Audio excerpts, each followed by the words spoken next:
Jurusan agroteknologi mempelajari penerapan teknologi dalam budidaya tanaman sesuai dengan prinsip pertanian jangka panjang. Buat kamu yang berminat masuk jurusan ini, nantinya akan belajar bagaimana merencanakan dan merancang sistem produksi tanaman secara efektif dan produktif. Cakupan bidang ini tidak terbatas pada penggunaan traktor, sistem pengairan, dan pengolahan hasil pertanian saja, akan tetapi pada seluruh proses dan berbagai aspek dalam budidaya tanaman maupun ternak dan proses pengolahan hasilnya. Jurusan agroteknologi ini merupakan ilmu yang berkaitan dengan tanaman seperti genetika, fisiologi, perbenihan, produksi tanaman, lalu lahan media dan tanaman seperti evaluasi lahan, kesuburan dan nutrisi tanaman, pemupukan, dan mikrobiologi.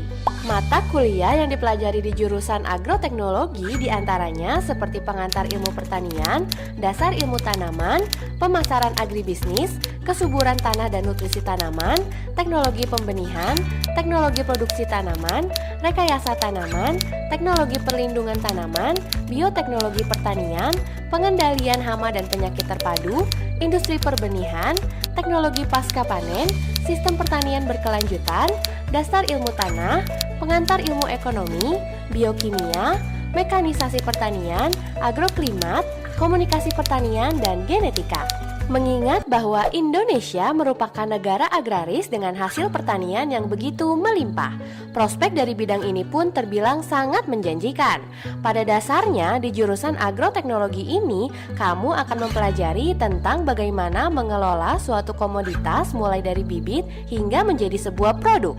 Lulusan dari jurusan ini nantinya akan menjadi konsultan pertanian, pembisnis di bidang pertanian, surveyor, peneliti tanah dan tumbuhan, pengajar, ahli teknik pertanian, manajer pertanian dan peternakan, manajer pembibitan dan rumah kaca, ahli konservasi tanah dan air. Selain itu, lulusannya juga bisa bekerja di sektor industri, industri pangan, dan di bidang pemerintahan.